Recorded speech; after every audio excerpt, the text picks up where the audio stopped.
El 17 de diciembre del año 1903, en Carolina del Norte, los hermanos Orville y Wilbur Wright realizaron el primer vuelo controlado y propulsado con éxito de la historia de la aviación moderna. Y he dicho bien, aviación moderna, porque para muchos esto solo fue un capítulo más del siglo XX, ya que al parecer hay quienes sostienen que ya en la antigüedad, la cultura egipcia, mesopotámica, las culturas precolombinas, entre muchas otras, eran conocedoras y poseían este tipo de aparatos. Estamos hablando de aviones. Y claro, si esto fuera cierto, estaríamos ante un cambio radical en donde lo más antiguo no sería para nada lo menos avanzado y en donde lo más moderno no sería lo más avanzado.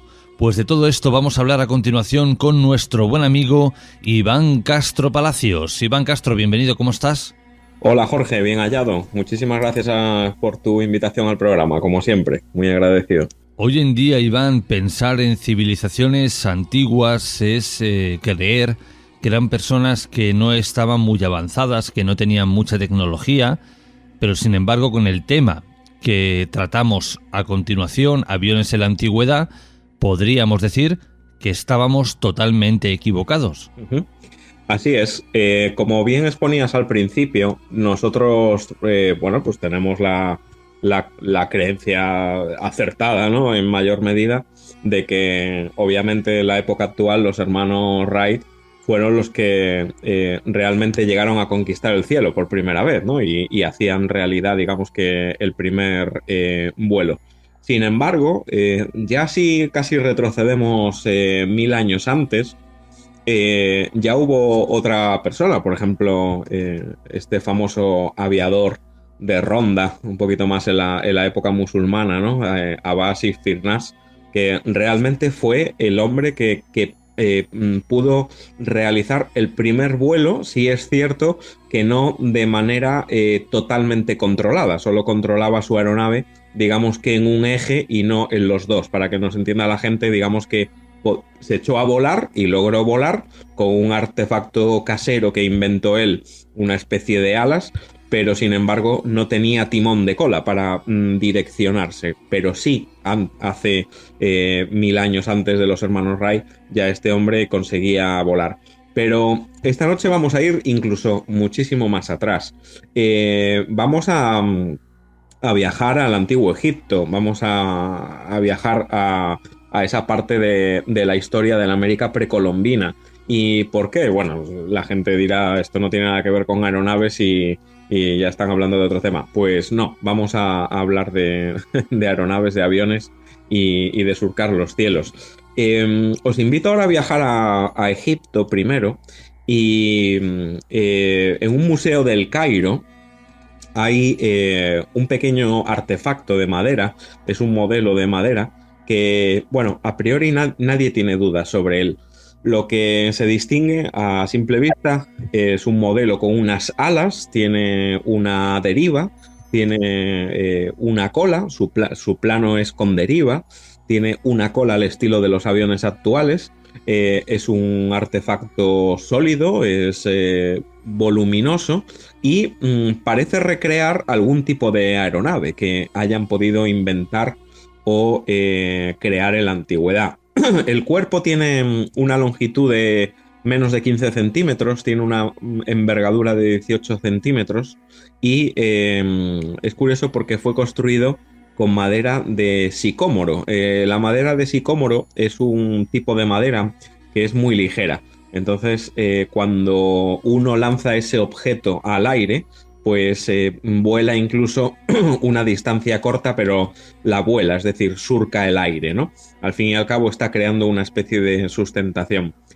Claro, el ver un modelo como este en un museo de ciencia, pues no hubiera sido ningún tipo de sorpresa, pero si lo trasladamos a un lugar un poco más especial como es el Museo de Antigüedades del Cairo y es un objeto que está fechado en el año 200 a.C., pues empiezan a surgir un poco las rarezas en este caso, ¿no?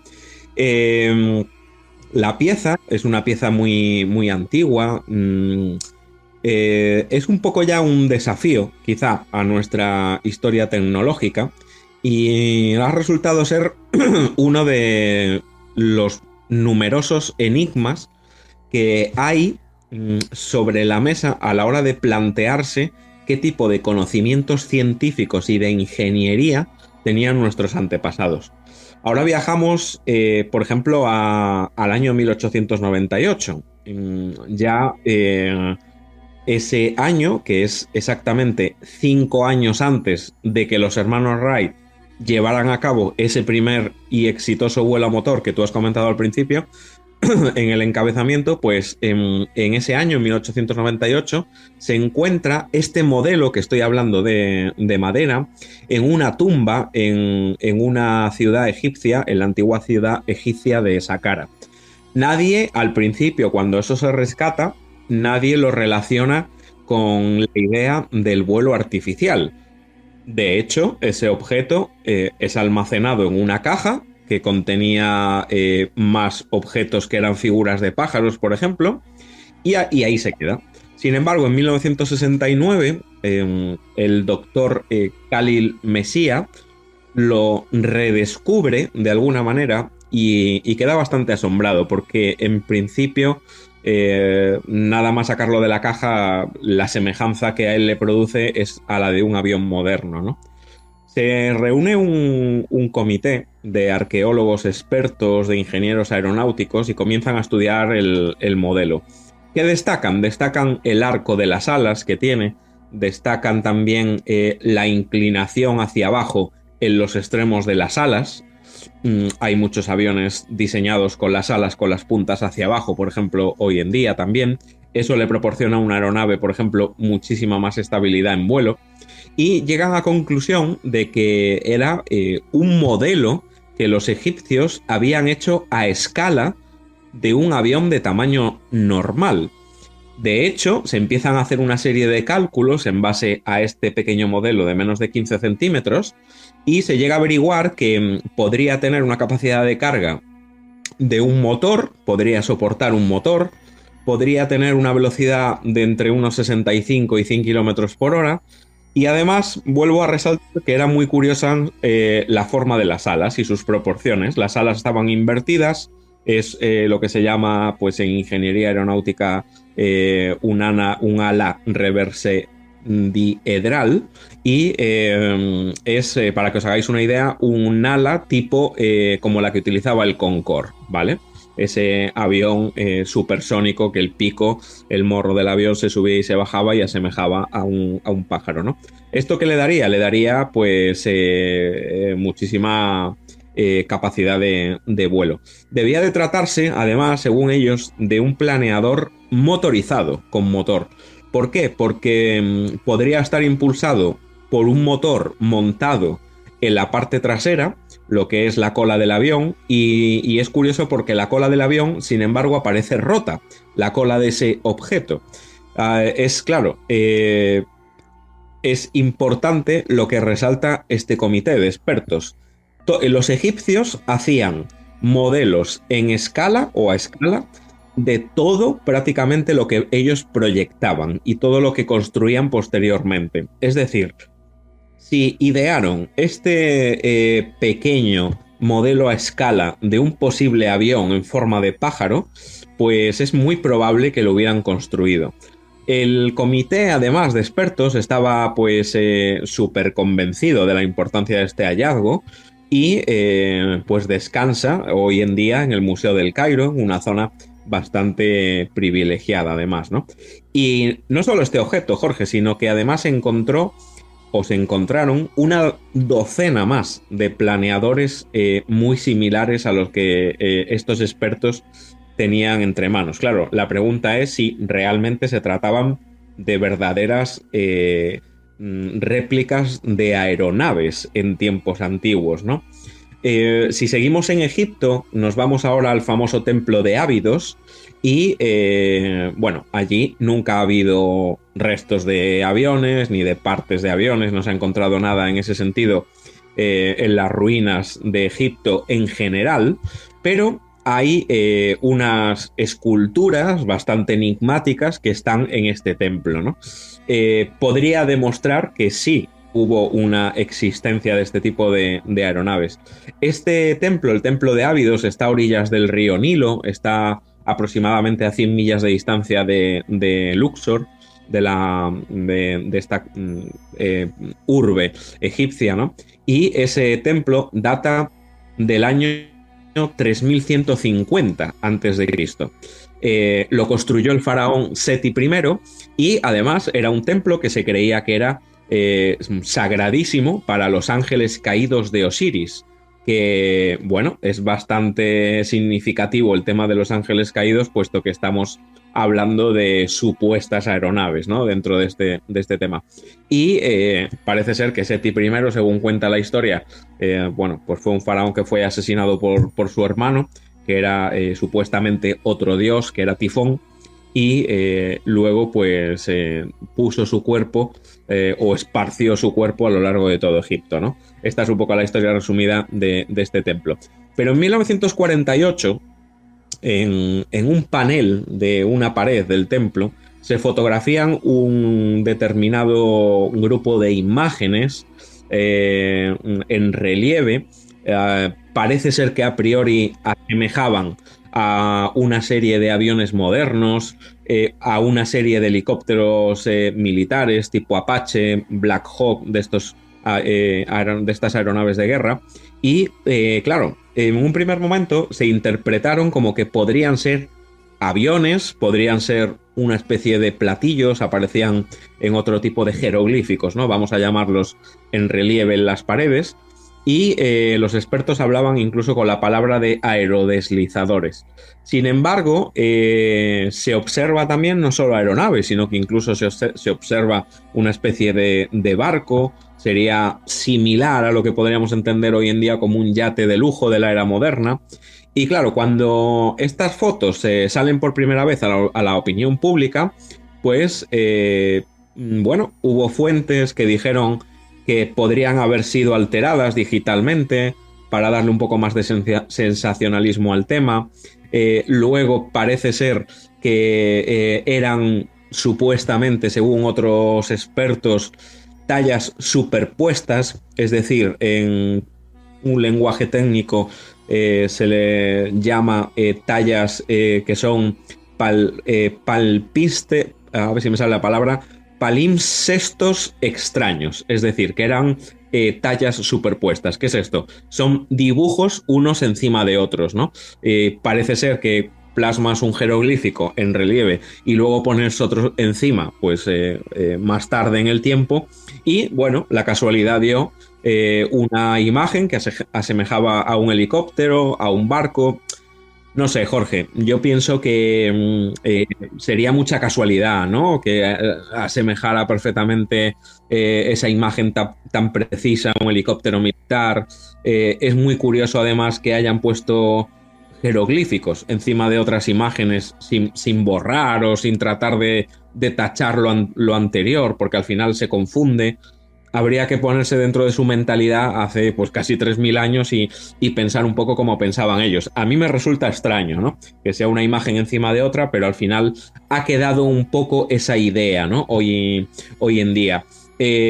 También se sabe que Ramsés, el famoso faraón, pues hizo modificaciones en el templo Ábidos. Y bueno, parece ser que habría hecho unas ciertas superposiciones de unos jeroglíficos encima de otros y habrían dado este tipo de figuras. Es un poco la historia oficial. Es curioso porque, claro, estamos pensando, esto es Egipto. Estamos hablando de hace más de 2000 años. Esto es súper difícil de meter en la cabeza de uno y en la mente de uno y tan siquiera imaginarlo, ¿no? Pero lo cierto es que hay este tipo de pruebas y los científicos han probado estos modelos a escala, los han construido, los han hecho volar con las maderas que más se asemejan a lo que encontraron original, y son modelos que realmente vuelan, es decir, habían creado algún tipo de aeronave. Esto que acabo de relatar sobre el antiguo Egipto, que me imagino que tendrá un montón de detractores porque realmente es difícil de creer o de imaginar, no solo pasó en el antiguo Egipto, ¿no? Ahora os invito a viajar un poco a la parte de la historia de la América precolombina.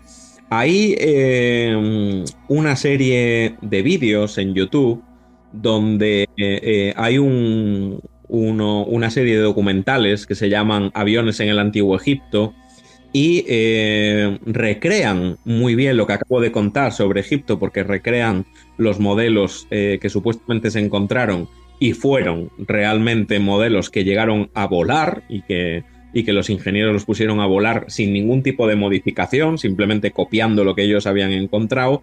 Pero parece ser que al probar otros tipos de modelos también volaban, y precisamente fueron los que se encontraron en antiguas excavaciones de la América precolombina, ¿no?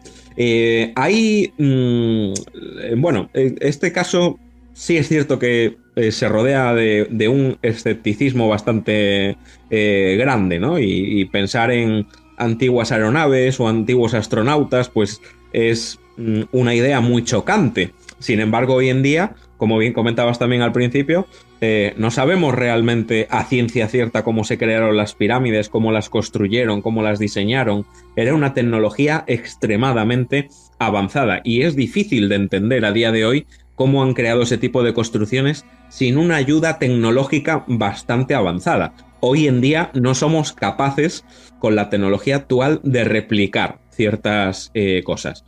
Sin embargo, se han hallado no solo en el antiguo Egipto, sino que también en zonas de Colombia, Costa Rica, Venezuela, Perú, una serie de ejemplares que han sido pues descubiertos dentro de diversas colecciones de arte antiguos, y lo ha explicado muy bien en su día el que era jefe de la Sociedad para la Investigación de lo Inexplicado en Estados Unidos, que se llama Ivan Sanderson. Este hombre relata que se han llegado a encontrar, por ejemplo, un colgante de 5 centímetros de longitud, que los arqueólogos colombianos lo han clasificado dentro de un tipo zoomorfo, es decir, con forma de animal, ¿no?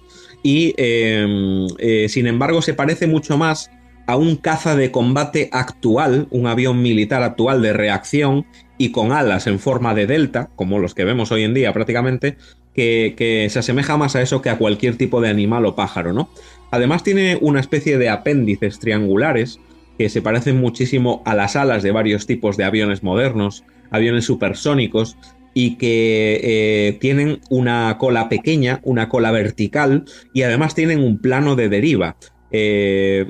Incluso parece hasta como detallado una especie de emblema encima del propio objeto en esa parte de la cola, ¿no?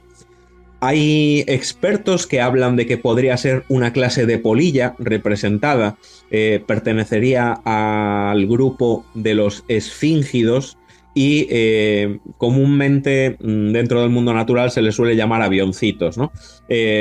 Parece ser que son originarios de esta zona de América, en la zona de Colombia, Venezuela y por ahí. Y hay, sin embargo, pues una serie de diferencias bastante significativas, sobre todo en los detalles de la cola, que sin embargo solo llevan los aviones de hoy en día. No llevan esos detalles ningún tipo de insecto ni de animal o pájaro, ¿no? Cuando se observan otros objetos que representan ciertos animales en estas mismas culturas precolombinas y demás, hay algo que se puede destacar que es muy obvio. Los otros animales son muy reconocibles inmediatamente y además se reconocen perfectamente porque fueron grabados con muchísima precisión, con un realismo muy grande, y se diferencia perfectamente la figura del animal. Hay animales además que vuelan, pueden ser los pájaros, los insectos, pueden ser, hay algún mamífero, por ejemplo el caso de los murciélagos, hay planeadores como pueden ser las ardillas voladoras, hay lagartos que pueden llegar a planear, hay peces que se escapan del agua y aletean en el aire en un corto periodo de tiempo, y también hay animales acuáticos que al desplazarse por el agua, pues precisamente parece que están volando, ¿no? Podrían ser, por ejemplo, las famosas rayas, que parece que es un ala volante, ¿no? Sin embargo, estos objetos que se ven en las fotografías que se han publicado, todo el mundo puede encontrarlas en internet en numerosísimas páginas porque son muy famosas, no son similares a ninguna de estas representaciones de animales o insectos, ¿no?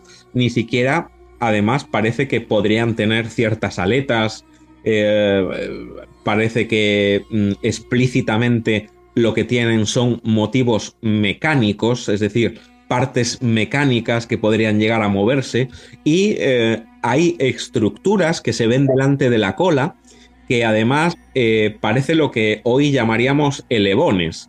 Los elevones es una especie de combinación entre un alerón y un elevador en algunos aviones, ¿no? Y se le llama elevón. Y lo que tiene es una ligera curva frontal, sin embargo, están unidas al fuselaje y no están unidas a las alas.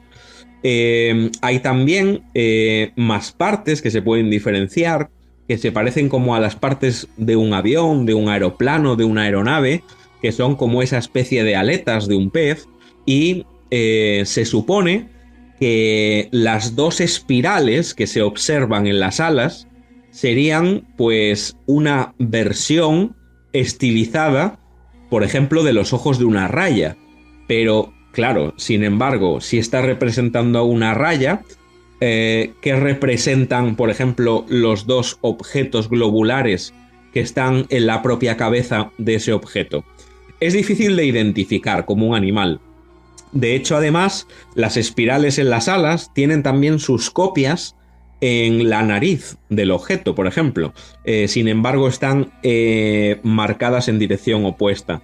De hecho, si se observan los objetos de perfil, lo que parece ser es que hay una diferencia bastante grande con lo que podría ser cualquier elemento que perteneciera al mundo animal, con lo cual todavía pierde más semejanza con cualquier animal si los vemos de perfil, ¿no? Las pruebas están en las fotografías, lo podemos ver todos mientras analizamos esta noche en Informe Enigma. Hay expertos que sostienen todavía esa explicación zoomorfa, y entonces, si se sostiene esta explicación, la pregunta es ¿por qué el artista que hizo este objeto hace una especie de corte, por ejemplo, detrás de la cabeza, que parece ser que es más una abertura que simularía ser la cabina, por ejemplo, de un piloto de esa aeronave? ¿Por qué la nariz es rectangular y tiene un borde inclinado hacia adelante?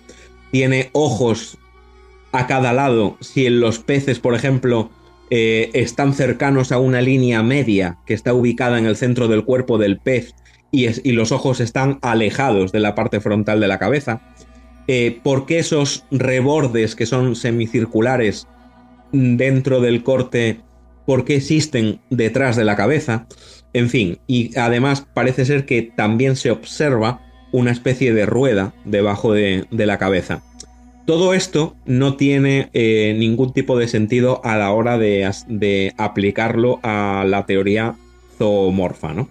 Entonces, lo que nos encontramos es que hay una forma rectangular, está justo debajo del centro de gravedad de ese objeto, debajo de lo que consideramos el fuselaje de ese objeto. Esas alas, cuando se les ve de lado, son perfectamente horizontales. Sin embargo, si se ven desde el frente, se ven curvadas hacia abajo, y los elevadores que hay detrás de las alas pues están posicionados, ubicados en un plano horizontal superior, y esos no terminan en punta, sino que también terminan en una forma rectangular que es muy poco redondeada. Encima de ellos hay una forma rectangular similar a como sería un soporte y control para esos elevadores. Y lo que le llama la atención a los expertos es la cola. La cola es bastante intrigante. No hay ningún pez en la naturaleza que se conozca hasta el día de hoy que tenga una única aleta perpendicular hacia arriba, ubicada hacia arriba. Lo que sí simula muy bien es el aspecto de un alerón de un avión moderno. De hecho, hay una serie de marcas en la cola del objeto que son bastante difíciles de identificar y de saber qué podrían ser, ¿no? Y no parece desde luego nada relacionado con el mundo animal. Así que, en teoría, no, el objeto no representa a un animal al menos conocido. Y sí es increíblemente similar a una aeronave. Aquí es cuando entra en el análisis un diseñador bastante famoso en su día, que fue el que diseñó los helicópteros Bell y otros tipos de aeronaves, era Arthur Young. Y este hombre hace un análisis sobre el objeto y lo que confirma es que ese objeto tiene varias características que caben en la hipótesis de que pueda representar un avión. Sin embargo, hay otras que no encajan en ese supuesto escenario. Por ejemplo, las alas pues se parecen muchísimo a unas alas de una aeronave, sin embargo estarían mal posicionadas en un lugar errado, porque la base trasera del triángulo que forman las alas debería de estar a menos de un cuarto del tamaño del centro de gravedad, es decir, están mal posicionadas para que la aeronave sea estable, digamos, ¿no? La nariz no es como la de ningún otro avión, no se asemeja a un avión o a algo que nosotros hayamos conocido que pueda haber volado o esté volando, ¿no? Sin embargo, el objeto sí sigue sugiriendo que se trate de una aeronave. Sin embargo, pues estas dos características no soportan la hipótesis de que pueda ser una aeronave. Pero hay más probabilidades, hay más posibilidades. Por ejemplo, como dice Young, hay que imaginar que la separación que está en la cabina, que simula lo que podría parecer una especie de parabrisas, para él no es el espacio donde iría un supuesto piloto, el puesto de pilotaje, sino que parece ser que quien controla la aeronave está sentado, ubicado en algún lugar del cuerpo del fuselaje, y que a él le sigue pareciendo que la nariz es algo diferente a lo que podría ser una aeronave. Bueno, quizá la nariz, como dice Young, podría ser un mecanismo que desprende un chorro como si fuera un jet a reacción. Por ejemplo, estas aeronaves de aterrizaje vertical, tipo Harrier, algunas otras militares que conozcamos, mueven sus toberas y lo que hacen es que empiezan a expulsar los gases hacia abajo en dirección al suelo, y lo que hacen es que van amortiguando, ¿no?, la caída de la aeronave, y de esa forma aterriza de forma controlada. Claro, ¿cómo se dirigiría el chorro a reacción en esa dirección opuesta en esta aeronave? Bueno, pues imaginamos que la nariz es móvil y que podría ser capaz de girar sobre el punto donde se une con el fuselaje. Entonces, para Young es muy probable que esa nariz se pudiera mover y pudiera llevar algún tipo de chorro direccional para moverlo el piloto. Esto es real y era lo que realmente representaba este objeto. Así ubicado justamente en un lugar correcto, además para soportar esa aeronave. Hay otro problema que también aparece en escena, es que la parte de la nariz, al girarse, bastante plana, lo que, claro, no le da al supuesto un perfil, digamos que muy aerodinámico. Sin embargo, pues otros aviones, entre comillas, hallados en objetos que parecen ser aeronaves, también muestran un posible lugar de pivote de esa nariz que estaría ubicado más adelante en el morro del avión y que le daría a la aeronave un ángulo más aerodinámico, digamos, ¿vale? Y el objeto, que al fin y al cabo lo que parece por descarte es que sea algún tipo de aeronave que se pueda convertir en forma, por ejemplo moviendo ese chorro con la nariz y demás, podría tener dos configuraciones posibles. Una sería para ascender y otra para descender. dependiendo de la posición de la nariz y de ese supuesto chorro direccional.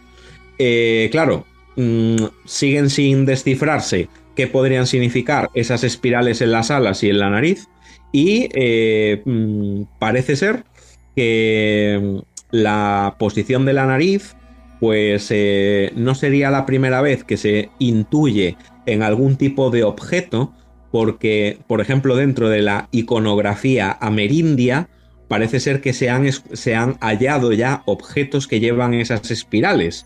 Y en ese caso, sí se determinó que podrían representar un ascenso y un descenso de esas aeronaves, dependiendo de cómo estuviera orientada esa nariz. Hay otras culturas, además, que, bueno, no solo la América precolombina deja este tipo de objetos. De hecho, hasta la propia Biblia en algún capítulo llega incluso a hacer referencia a posibles objetos voladores.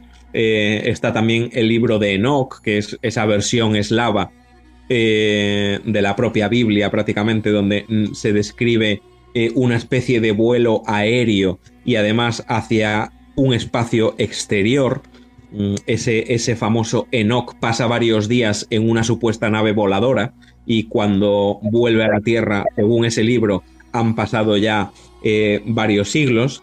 Y lo más interesante para mí, después del antiguo Egipto y de la América precolombina, pues son esas famosas aeronaves que algunos ya hemos escuchado más de una vez, ¿no? Que son esas famosas vimanas, ¿no? Las vimanas son una especie de aeronave o supuesta aeronave que podrían haber existido en la antigüedad y que podrían haber estado relacionadas con los dioses, ¿no? Como he dicho ahora, no solo la cultura egipcia, precolombina y demás, sino que hay pruebas en textos de Mesopotamia, de Israel, de Grecia, en la India, en China, en África, un montón de sitios, ¿no? Hay una cultura, que es la cultura india, que nos ha dejado muchísimos textos, y hablan de máquinas voladoras al servicio de los dioses. Podrían incluso tener esas supuestas naves o aeronaves hasta un gran poder nuclear. Y claro, están bastante lejos de ser un mito por la forma en la que se describen, ¿no? Incluso la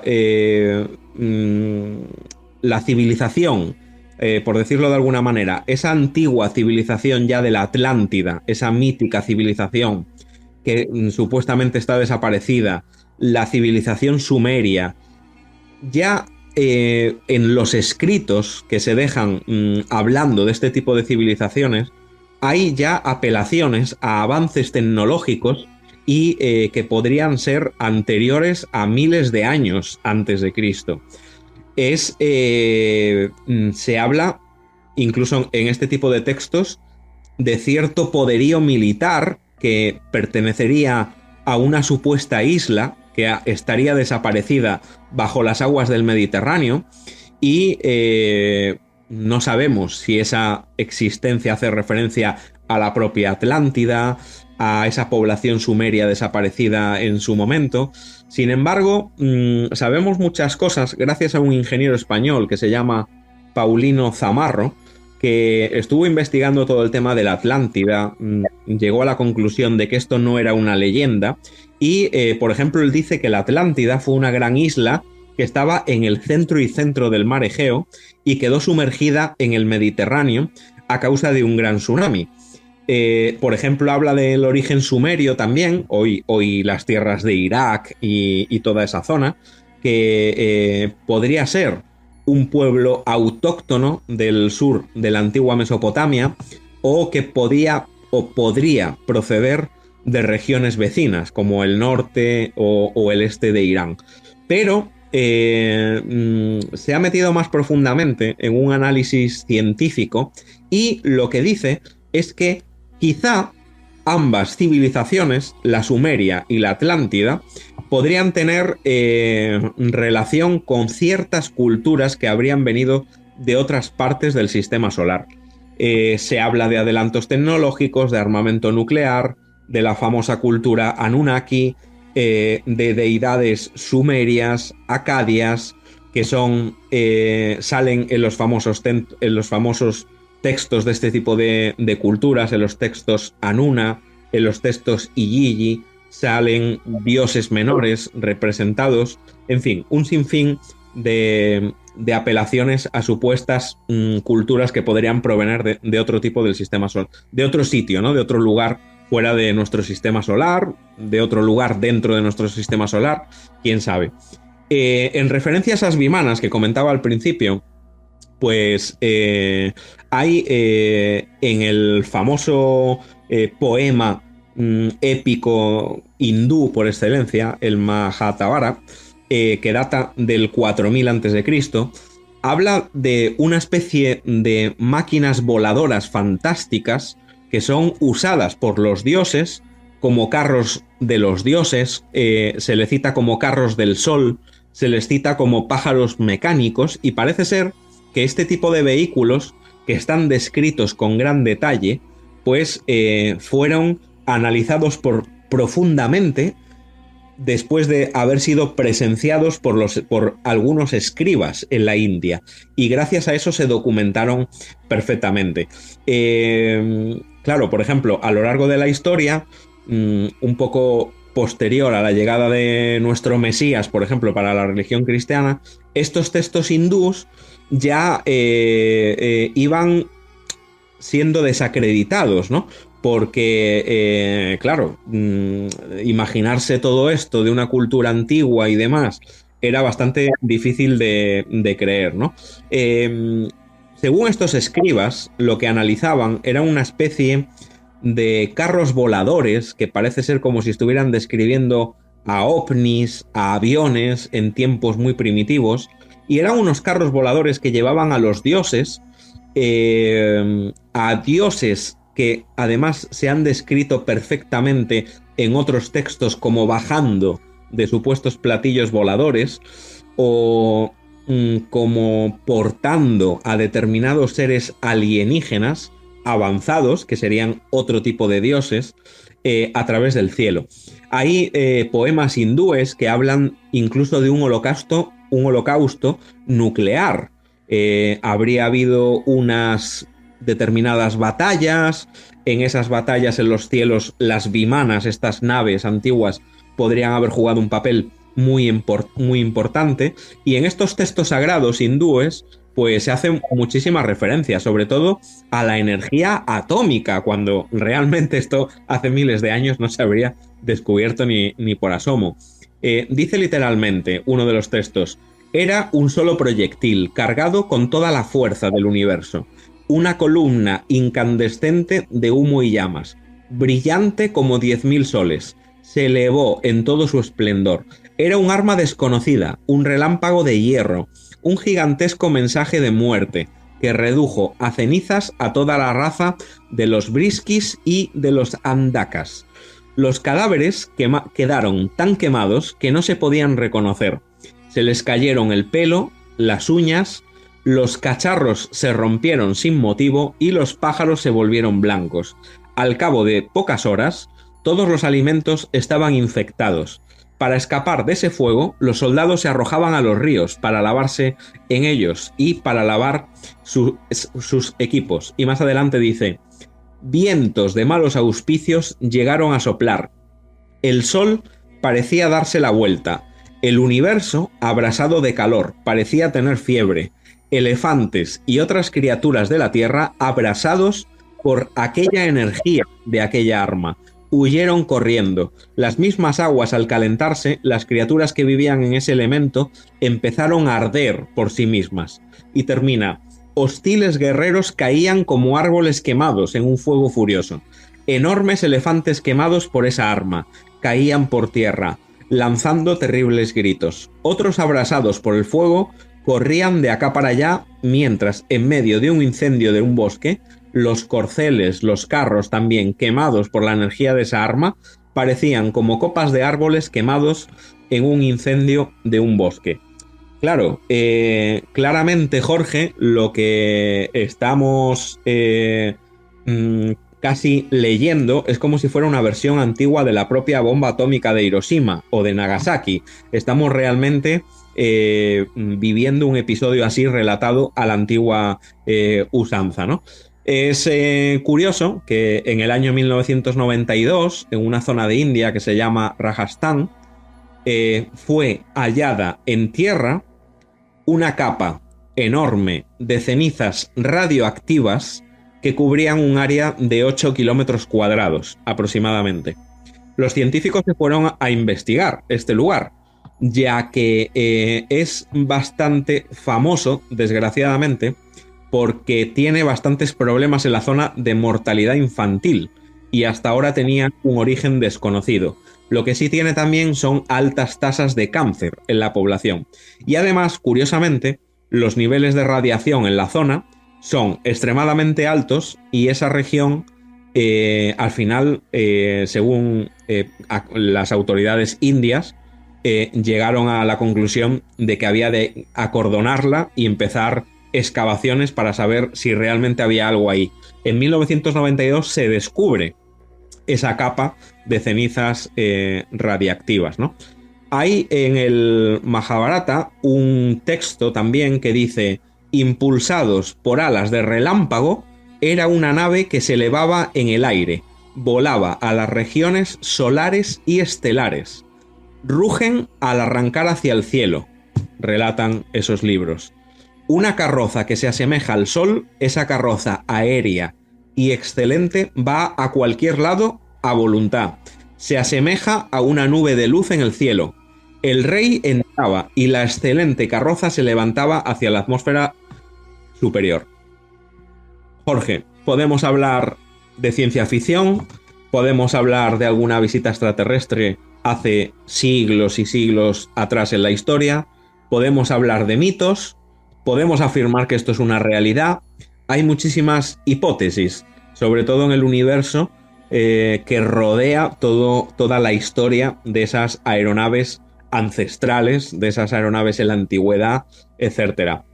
Dicen versiones no confirmadas, porque esto para mí nunca ha sido probado. Creo que si fuera probado, esto habría salido en todos los telediarios del mundo, que supuestamente en 2010, en una supuesta cueva de Afganistán, se encuentran restos de una vimana.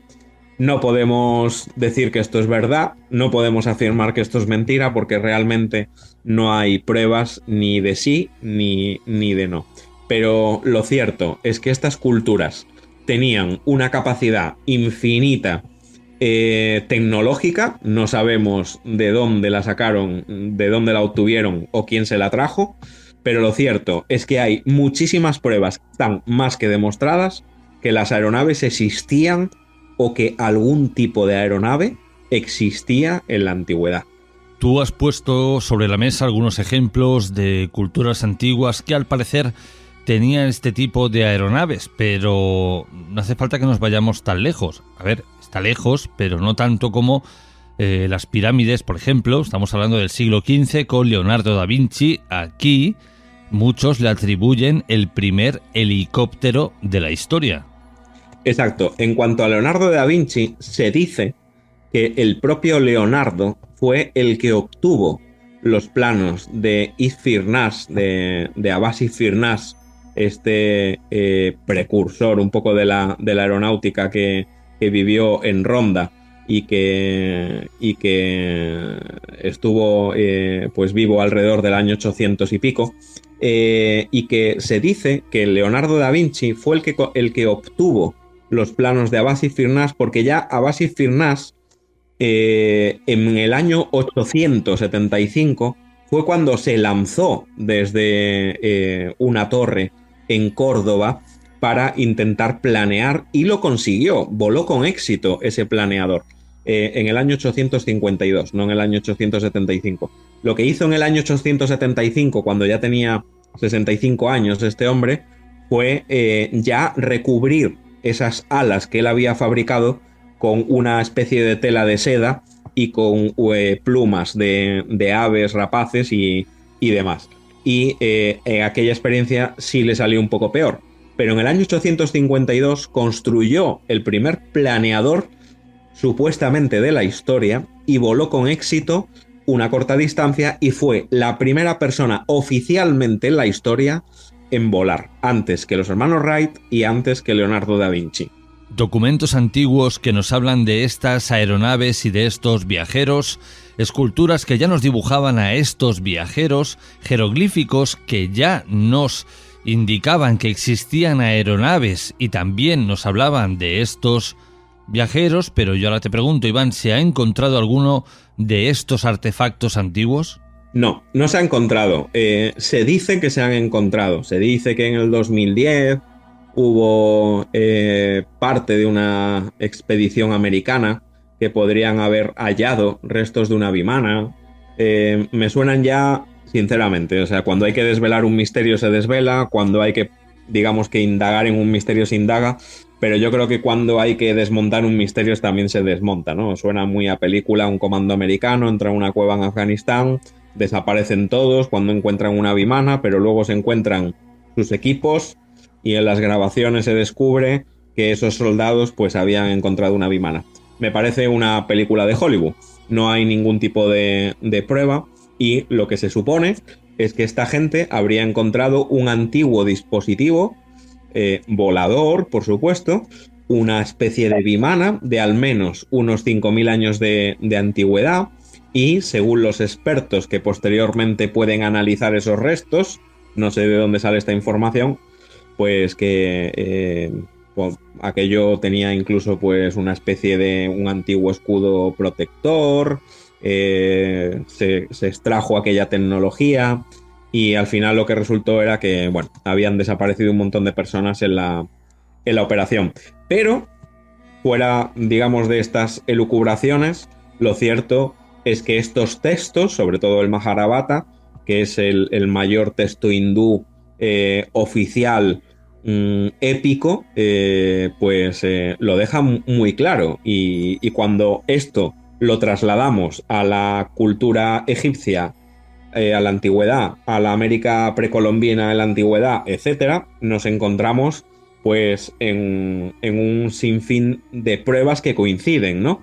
De hecho, bueno, muy rápidamente, para esas personas que hayan escuchado hablar alguna vez del culto al cargo, esa religión que hoy en día existe en Oceanía y que adora la llegada de los aviones del cielo, este tipo de religiones, que también se extienden por el Amazonas y demás, en sus textos, pues, y en sus recuerdos que se van pasando entre generaciones, hablan de antiguos astronautas que llegaron en supuestos cohetes similares, vestidos similares a astronautas de hoy en día, siguen haciendo ese tipo de celebraciones vistiéndose como habían visto a esos seres, con una especie de traje de astronautas. Es decir, esta gente que no tiene televisión y que nunca la ha tenido, de algún sitio han tenido que sacar esas imágenes, en algún sitio han tenido que ver algo así y hoy en día lo siguen conmemorando. Con lo cual, pruebas físicas no tenemos, pero sí tenemos muchas pruebas que son prácticamente indiscutibles. Y en mi humilde opinión, yo creo que si encontráramos alguno de estos artefactos, nos daríamos cuenta de que sería mucho más moderno que los aviones de hoy en día. Sí, porque la tecnología iría mucho más avanzada que lo que tenemos hoy en día. Nosotros, para despegar una aeronave normal, pues necesitamos una pista de aterrizaje y de despegue. Para mandar un cohete al espacio necesitamos montarlo, digamos que en una estructura, meter un montón de toneladas de combustible, hacer un montón de cálculos para que eso suba y atraviese nuestra atmósfera hacia el espacio exterior sin que se desintegre. Hemos sufrido un montón de catástrofes aéreas en ese sentido, intentando conquistar el espacio. No es una tecnología, digamos que entre comillas, avanzada. Lo avanzado sería hacerlo prácticamente perfecto, ¿no? Y sin embargo, no lo es.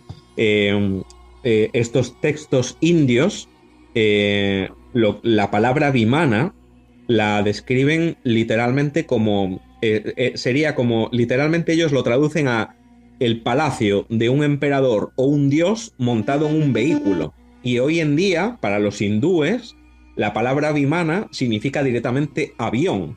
Es decir, o sea, lo tienen muy claro y sabían lo que estaban describiendo en el pasado. Pero nosotros no tenemos la tecnología, desgraciadamente, que se supone que tendría esta gente hace miles de años. Querido Iván, cerramos aquí el capítulo de Aeronaves en la Antigüedad. Un fuerte abrazo y hasta la próxima. Muchas gracias, Jorge. Hasta la próxima ocasión.